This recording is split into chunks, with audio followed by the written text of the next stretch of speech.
Bismillahirrahmanirrahim. Bismillah wassalatu wassalamu ala sayyidina Rasulillah. Assalamualaikum warahmatullahi wabarakatuh.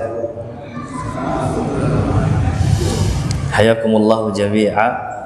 Alhamdulillahi rabbil alamin. Wassalatu wassalamu ala rasulil amin sayyidina Muhammadin sallallahu alaihi wasallam wa ala alihi wa ashabihi wa man salaka ala nahjihi ila yaumil qiyamah wa ba'd. Alhamdulillah, puja-puji syukur kita kehadirat Allah subhanahu wa ta'ala atas limpahan nikmat yang tak terhingga dari Allah jalla jalaluh. Salawat dan salam semoga selalu tercurahkan kepada junjungan kita Nabi besar Nabi Muhammad sallallahu alaihi wasallam. Begitu juga kepada keluarga Rasulullah sallallahu alaihi wasallam, min azwajihi wa dzurriyyatihi, min ahli baitihi. Kemudian juga kepada para sahabat Rasulullah sallallahu alaihi wasallam radhiyallahu anhum ajma'in, dan kepada seluruh pengikut Rasulullah sallallahu alaihi wasallam ila yaumil ma'ad insyaallah. Mudah-mudahan bapak-bapak jemaah Thaibah semua dalam keadaan sehat wal afiah. Amin ya rabbal alamin. Baik, insyaallah hari ini kita akan melanjutkan kajian yang merujuk kepada kitab Fiqhus Sirah An-Nabawiyah li Syekh Sa'id Muhammad Ramadan Al-Buti rahimahullah rahmatal abrar. Baik, kita akan memulai kembali. Hari ini kita awali dari judul Bada'ul Wahyi, yakni permulaan wahyu yang datang kepada Rasulullah sallallahu alaihi wasallam melalui perantara Jibril alaihi salam. Taib. Diriwayatkan dari Imam Al-Bukhari ani Sayyidah Aisyah tasifu kaifiyata bada'il wahyi wa taqul, ibunda Ummul Mukminin Aisyah radhiyallahu anha mensifati atau menceritakan bagaimana turunnya wahyu kepada Rasulullah sallallahu alaihi wasallam. Apa cerita Ummul Mukminin Sayyidah Aisyah radhiyallahu anha? Pertama-tama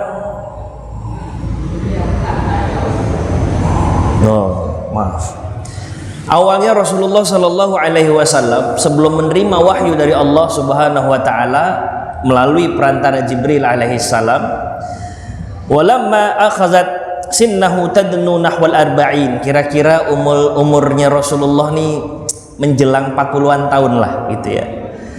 Nasha'a ladaihi hubban lil uzlah, nasha'a ladaihi hubbun lil uzlah bainal fatrah wal ukhra. Terbesit keinginan cinta kepada uzlah ya. Beberapa kali uzlah itu menyepi terus menyendiri ya. Wa habbaballahu ilaihi al-ikhtila fi ghari Hira, dan Allah menjadikan Rasulullah sallallahu alaihi wasallam tuh kok seneng banget untuk menyendiri di gua Hira ya. Gua Hira itu jabalun yaqa'u fi janibi shimalil gharbi min Makkah ya. Gua Hira itu arahnya barat laut dari kota Mekah. Fakana yakhlu fihi, Rasulullah sallallahu alaihi wasallam berkhulwat di sana. Rasulullah menyendiri di sana. Rasulullah menyepi di sana ya. Entah jaraknya ya, mungkin sekitar 5 kilo lah itu ya, kalau dari area Masjidil Haram itu. Wa yata'abbadu fihi layali zawatal adad fataratan 10 wa taratan aktsar min dzalika ila syahrin. Rasulullah ini berkali-kali, dan Rasulullah juga nggak sehari 2 hari kalau sudah ke Gua Hira ini, bisa bermalam-malam. Kadang-kadang Rasulullah sallallahu alaihi wasallam naik ke Gua Hira sampai 10 hari lamanya, dan bahkan pernah juga Rasulullah sallallahu alaihi wasallam di Gua Hira sampai 1 bulan kurang lebih. Jadi lama Rasulullah sallallahu alaihi wasallam itu kalau sudah menyendiri itu ikhtilaf ya. thumma ya'udu ila baitihi fala yakadu yamkuthu fihi qalilan hatta yatazawwadu min jadidin li khulwatin ukhra wa ya'udul qarrah ila gharin Hira wa hakadha ila an ja'ahu al-wahy wa huwa fi ihda khalawatihi tilka. Jadi Rasulullah sallallahu alaihi wasallam kalau sudah kehabisan bekal ya baliklah Rasulullah ke rumahnya. Sekedar menyiapkan bekal kembali, persiapan bekal yang dipersiapkan oleh istri Rasulullah sallallahu alaihi wasallam Sayyidah Khadijah radhiyallahu anha, bekal sudah disiapkan, balik lagi Rasulullah ke Gua Hira. Begitu terus ya. Itu berkali-kali ya. Begitulah kejadiannya sampai nanti datang wahyu kepada Rasulullah sallallahu alaihi wasallam melalui perantara Jibril alaihi salam. Jadi sebelum Rasulullah sallallahu alaihi wasallam ini diangkat menjadi rasul, menerima wahyu pertama yang diantarkan oleh Jibril alaihi salam, Rasul ini senang bolak-balik ke Gua Hira. Apa tujuan Rasulullah sallallahu alaihi wasallam ke Gua Hira itu? Ada beberapa hal. Ya. Yang pertama, Rasulullah ini prihatin sekali dengan keadaan orang-orang Quraisy di zaman Rasulullah sallallahu alaihi wasallam. Hal-hal terkait dengan akhlak, etika betul-betul hancur ya. Orang yang memiliki jabatan, orang yang memiliki materi bisa melakukan apa saja sekehendak hati mereka. Barakallahu fiik, jazakallahu khair.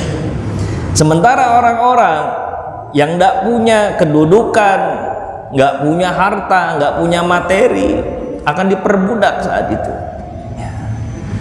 Dan keadaan ini cukup menyedihkan.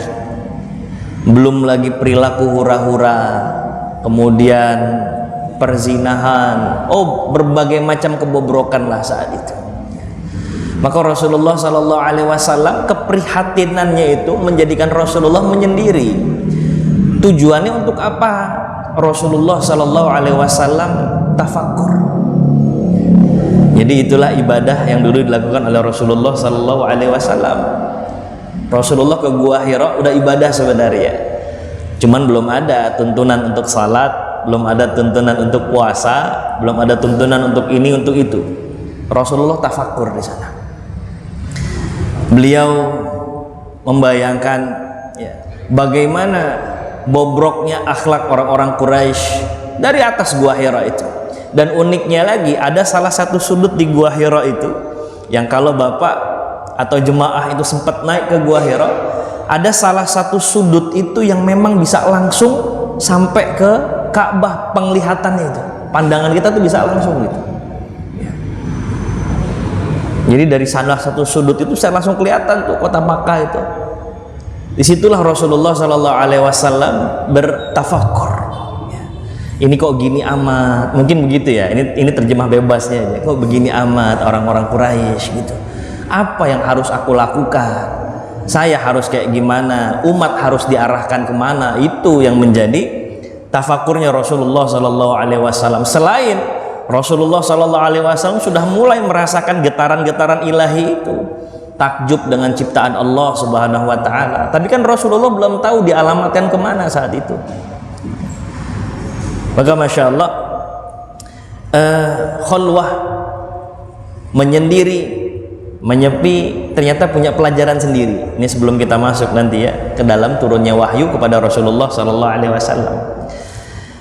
Syekh Sa'id Ramadan Al-Buti rahimahullah rahmatan wasi'ah, pengarang kitab Fiqh Sirah ini memberikan satu notes.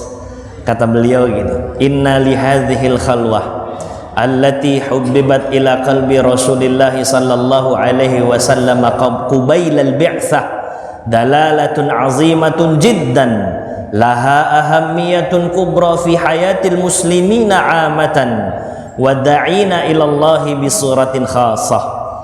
Khalwatnya Rasulullah sallallahu alaihi wasallam, menyendirinya Rasulullah, terus kemudian tafakurnya Rasulullah sallallahu alaihi wasallam itu menjadi satu pelajaran penting ya, kepada umat Islam tentu saja, wabil khusus kepada para dai yang menyeru kepada agama Allah Subhanahu wa taala. Ya. Karena hal ini menjelaskan bahwa Islam seseorang ini tidaklah sempurna dengan ibadah-ibadah saja tanpa kemudian seseorang itu mau mentafakuri kehidupannya dia. Ya. Jadi belum sempurna walaupun kita sudah ibadah gitu ya.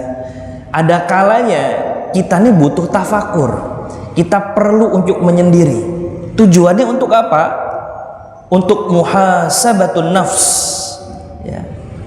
Hatta yajma'u ila dzalika sa'at minal uzlah wal khulwa yuhasibu fiha nafs wa yuraqibullah ta'ala wa yufakkir fi madhahiril kaun wa dalailu dzalika ala uzmatillah. Jadi menyendiri ini penting untuk kita mengevaluasi diri.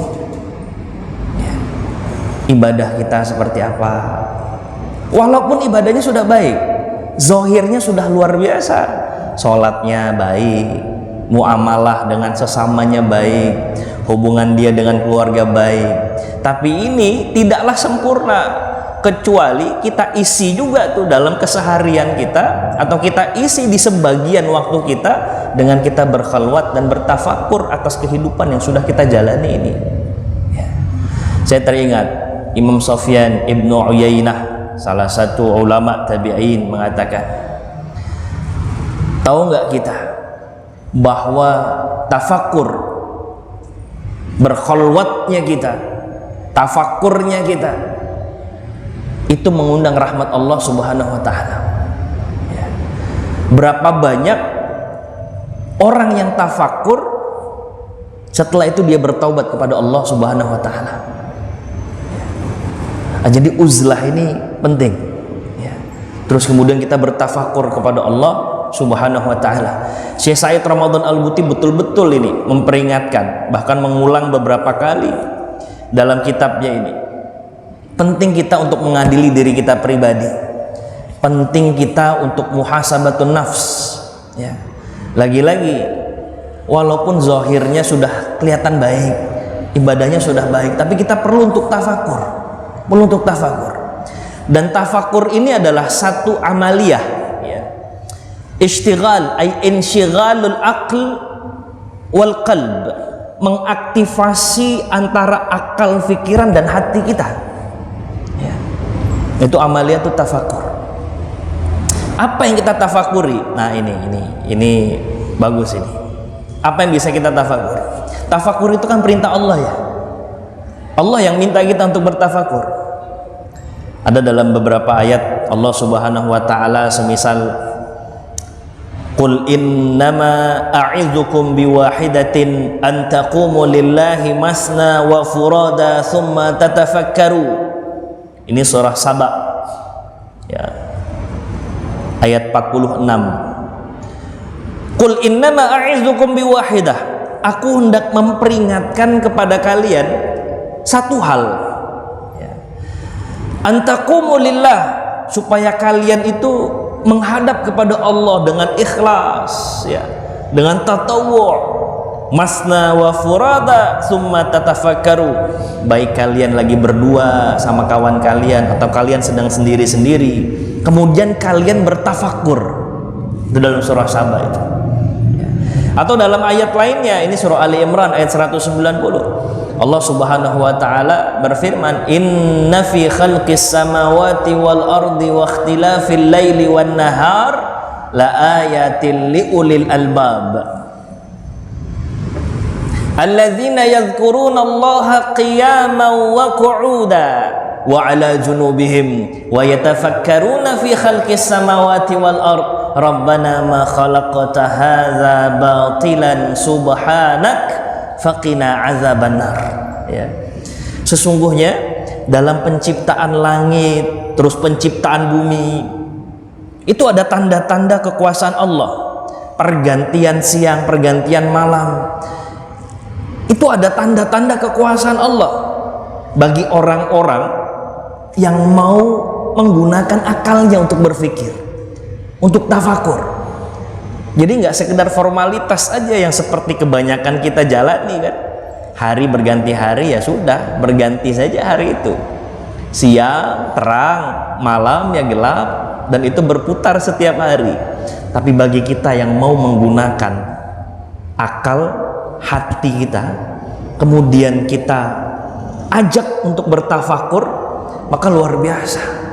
Ada tanda-tanda kekuasaan Allah yang nanti akan memberikan input baik kepada diri kita kalau kita mau memanfaatkan tafakur itu, ya.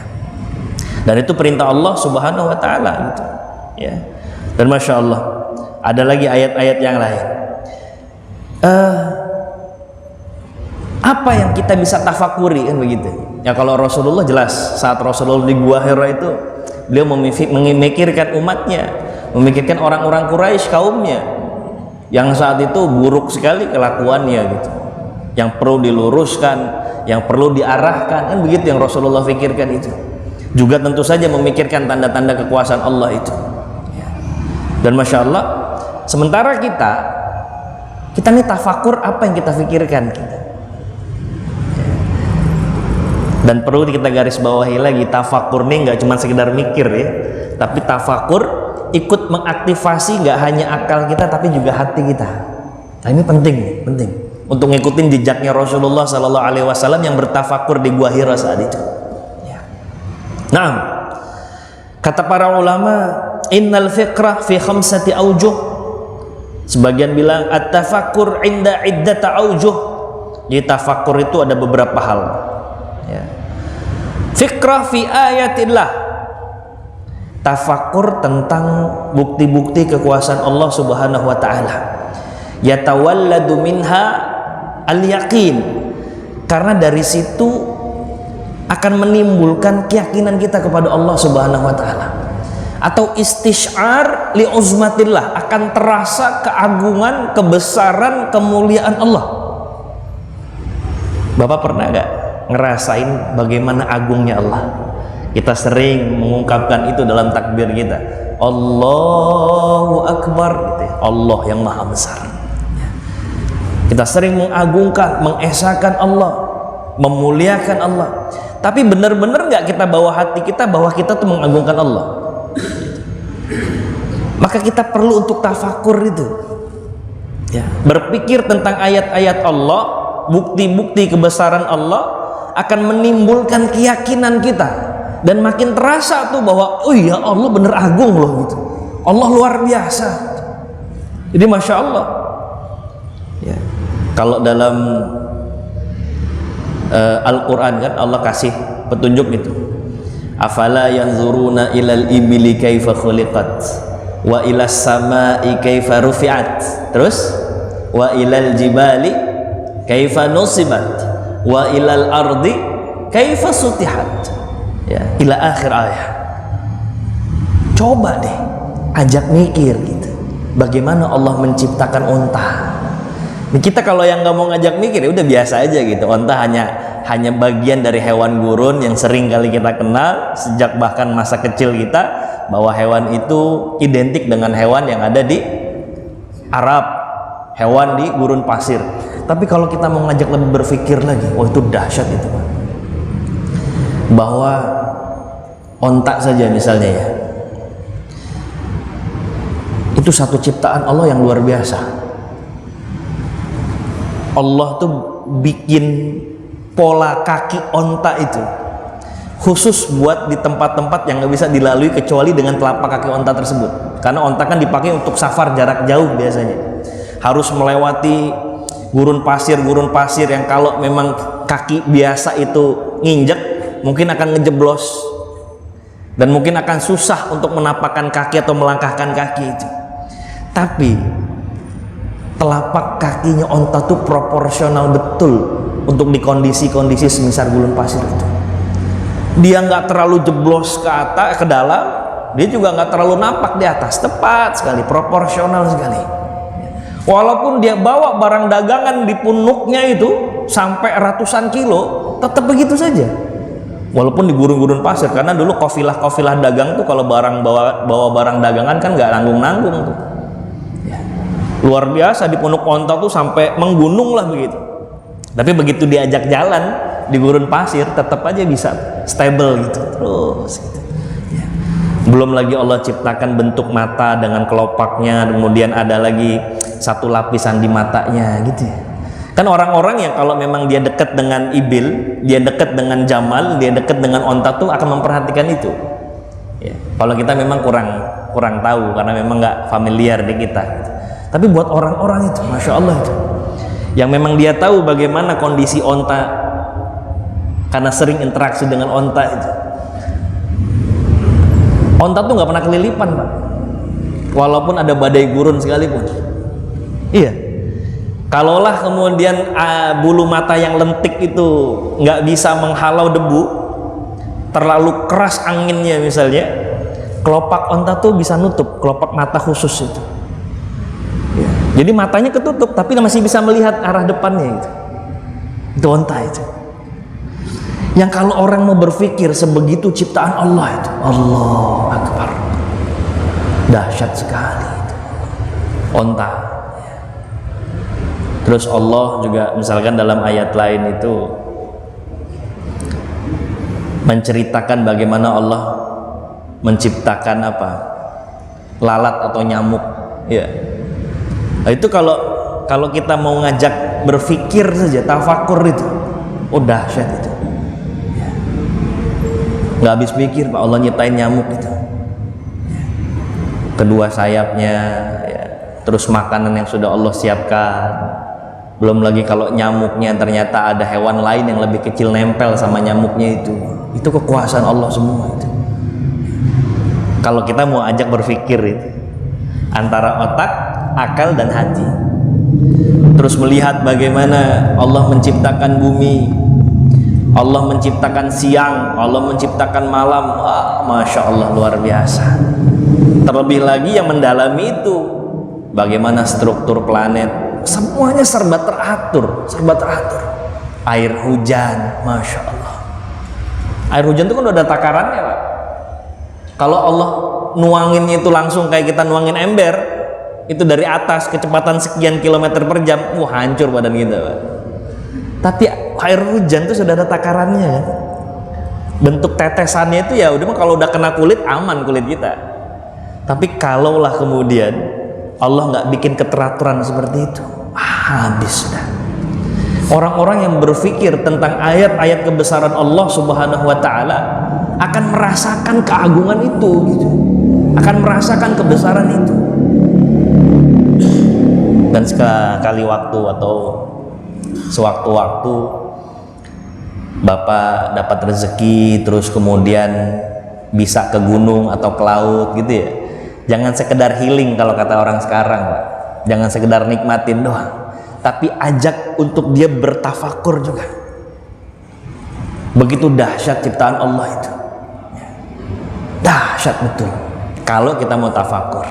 Tapi kalau nggak mau diajak berpikir ya biasa-biasa saja, hanya terhenti pada keindahannya saja. Di balik itu, wah itu yang mesti digali lagi. Itulah proses tafakur. Jadi kita diminta tafakur untuk Allah. Selain kita tafakur terhadap ayat-ayat Allah, kita juga diminta untuk tafakur al-fikrah atau fikratun fi ala'illah, tentang anugerah-anugerah Allah. Sama itu apa yang udah Allah kasih buat kita. Yatawalladu minha al-mahabbah wa syukur. Kalau kita bisa ngajak diri kita tafakur apa yang udah Allah kasih buat kita, itu akan hadir syukur kita sama Allah, berasa baik bener Allah sama kita gitu. Ya. Kalau diajak tafakur, kalau enggak ya udah biasa-biasa saja. Ya. Maka kita diminta untuk bisa bertafakur atas anugerah karunia kenikmatan yang Allah sudah berikan buat kita. Luar biasa. Nikmat sehat, oh itu luar biasa. Di antara kita mungkin nih saat ini sudah ada yang sudah Allah kasih kesempatan hidup untuk yang kedua kali, mungkin yang ketiga, yang keempat ya. Apalagi zaman-zaman berapa tahun yang lalu, setahun 2 tahun kemarin tuh, zaman COVID, ada yang nafasnya udah 11-12 tuh. ya, tapi Allah kasih kesempatan lagi. Baik betul Allah itu ya. Hari ini Allah udah kasih kita sehat, itu akan hadir tuh rasa syukur ya tuh ya. Hari ini Allah izinin kita nggak punya hutang misalnya, oh itu nikmat betul itu. Hari ini ternyata keluarga kita semuanya dalam keadaan sehat walafiat, itu nikmat itu Pak ya. Tangan yang masih bisa menggerak, mata yang masih bisa berkedip, telinga yang masih jelas mendengar, kaki yang masih bisa ngelangkah ke masjid. Waduh, itu nikmat itu. Dan sesekali perlu ditafakuri Pak, sesekali perlu ditafakuri. Orang yang tafakur terhadap nikmat anugerah karunia yang Allah berikan sama kita, akan lahir dari situ rasa cinta sama Allah, akan hadir di situ rasa syukur sama Allah, terima kasih kita sama Allah. Itu kalau tafakur gitu ya. Nah, ini usikum wa iya ya nafsi bitaqwallah. Banyak betul nikmat yang Allah udah kasih sama kita ya. Bahkan ketika Allah memberikan ujian sekalipun, cuman kadang-kadang kita nih, begitu Allah kasih kita ujian, kita fokusnya sama ujiannya itu aja. Allah kasih kita kehilangan sesuatu, kita fokus sama yang hilang, sementara yang tersisa tuh nggak kita pikirin gitu. Padahal yang Allah sisakan jauh lebih banyak ketimbang apa yang Allah ambil, pasti sudah itu ya. Fikirkanlah itu. Sesekali kasih porsi waktu gitu ya, tafakur nikmat Allah yang udah Allah kasih sama kita. Nikmat bisa ke masjid itu Pak, dahsyat itu Pak. Nggak semua orang bisa dapat nikmat itu ya. Tandanya nggak hanya jasad kita yang sehat, insya Allah hati kita juga sehat.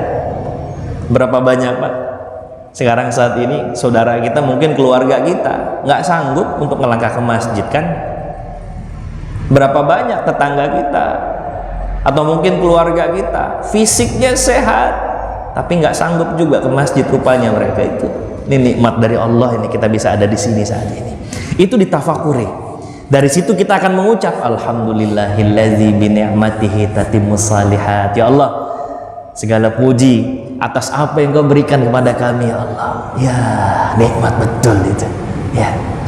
Tafakur. Fikra fi alaillah. Tafakur atas segala nikmat Allah, karunia Allah, apa-apa yang sudah Allah berikan pada diri kita ya. Lagi-lagi itu akan melahirkan rasa syukur dan juga cinta kita kepada Allah Subhanahu wa ta'ala. Selain itu, fikrah fi wa'dillahi ta'ala yatawalladu minha ar-rughbah fil akhirah. Sekali-sekali juga kita berpikir akan janji-janji Allah Subhanahu wa ta'ala.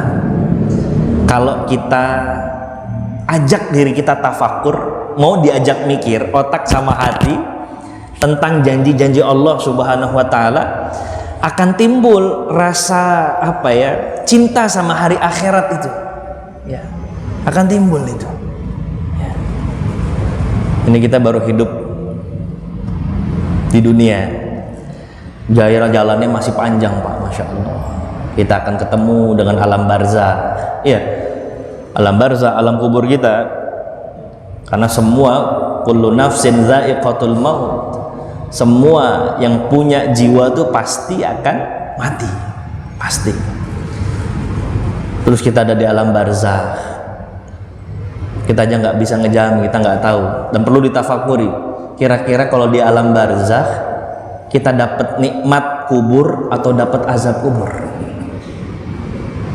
Itu kan nggak sehari dua hari Pak, itu nggak sebulan dua bulan. Kita nggak pernah tahu kapan kiamat tiba, karena nanti akhir kita di barzah ya pada saat kiamat itu kan.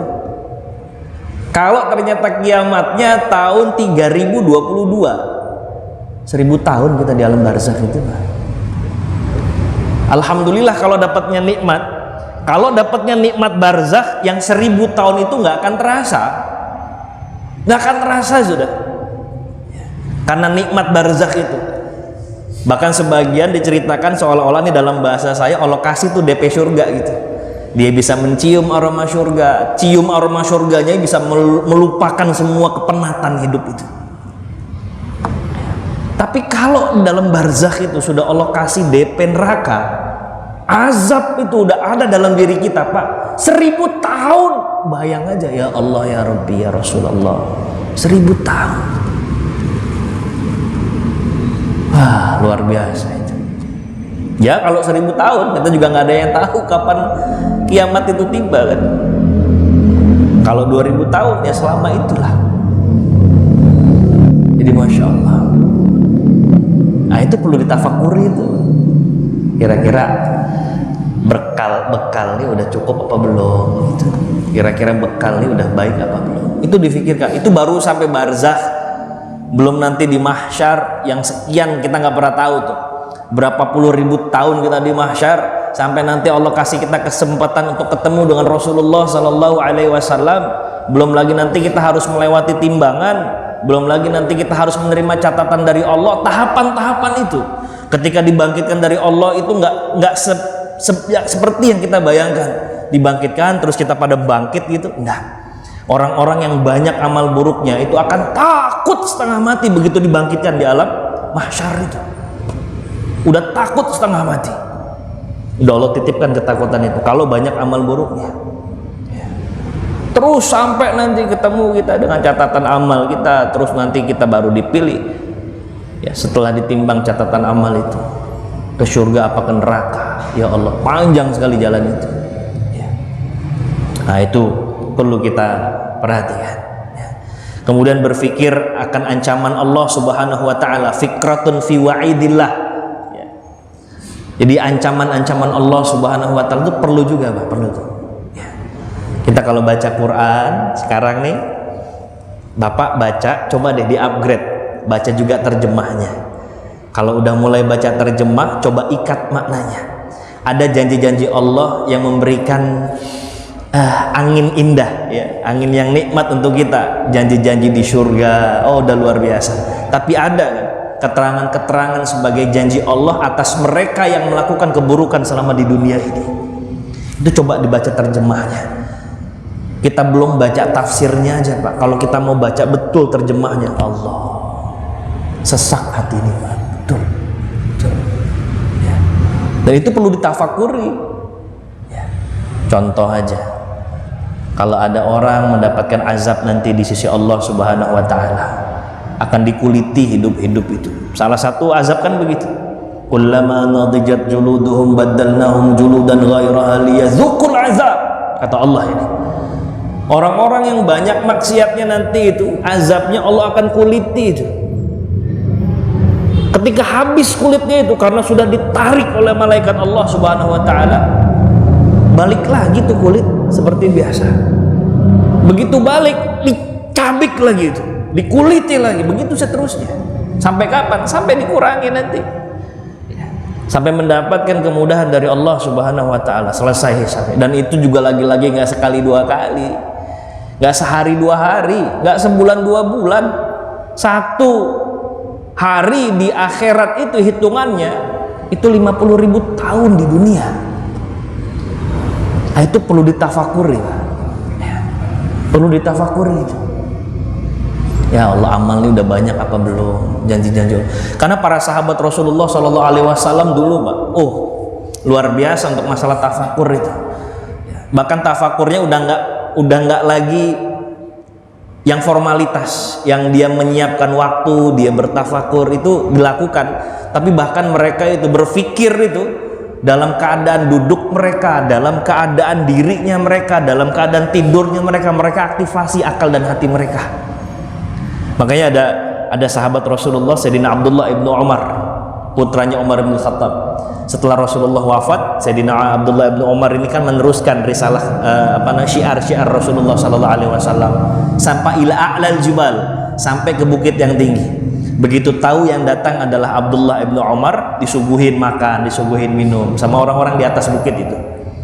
Kebetulan karena di atas bukit musimnya pun musim dingin, yang diminum oleh Sayyidina Abdullah ibnu Umar itu air yang sejuk sekali. Tuh kalau air dingin masuk ke kerongkongan tuh nikmat betul ya. Enak rasanya gitu. Tapi Sayyidina Abdullah bin Umar begitu minum, beliau termenung. Setelah itu mengalir air matanya dan beliau nggak bisa menghentikan air mata itu. Kenapa? Ditanyakan sama yang ngasih minuman ini, Apa pasal engkau menangis? Ini kan yang halal, saya nggak nyediain yang haram, nggak usah khawatir gitu. Karena takut ada sesuatu yang dianggap haram terus beliau menangis. Ternyata kata Sayyidina Abdullah bin Umar, enggak, saya bukan karena itu. Saya teringat ayat-ayat Allah Subhanahu wa taala. Salah satunya yang Allah sebutkan, nih kalau kita lihat ternyata dalam surah Al-A'raf ayat 50. Wa nada ashabun nari ashabal jannah an afidu alaina minal ma' au mimma razaqakumullah.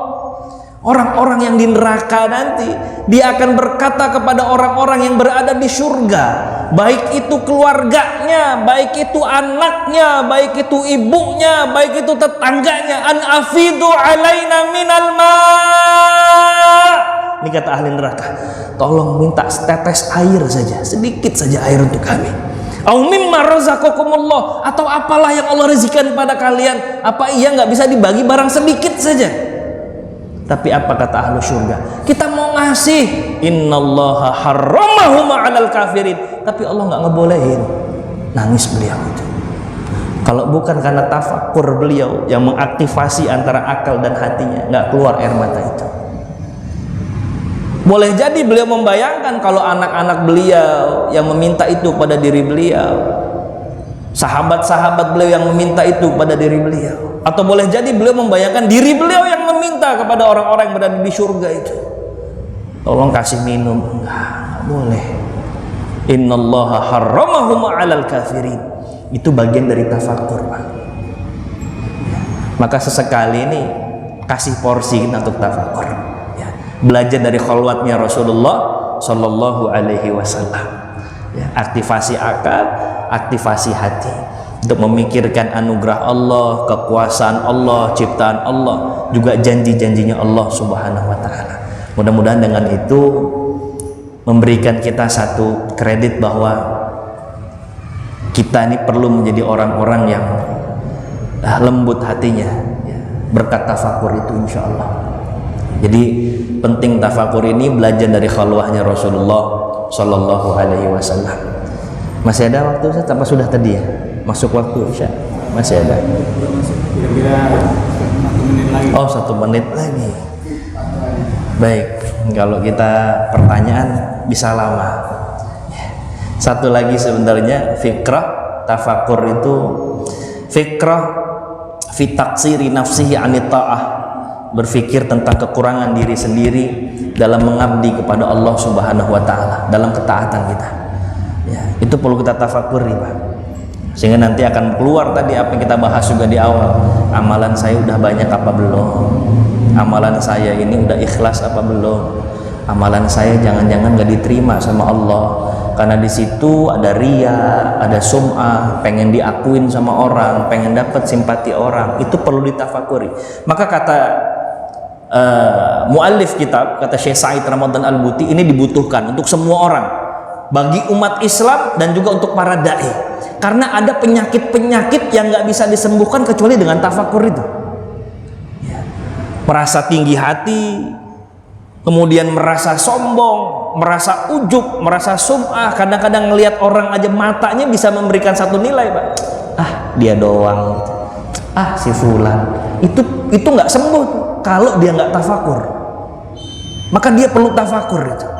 Maka pelajaran khalwat ini adalah pelajaran untuk kita tafakur, sisihkan waktu untuk kita bisa bertafakur pada Allah Subhanahu wa taala, dan sebaik-baiknya waktu saat ini adalah waktu tahajud mobil khusus.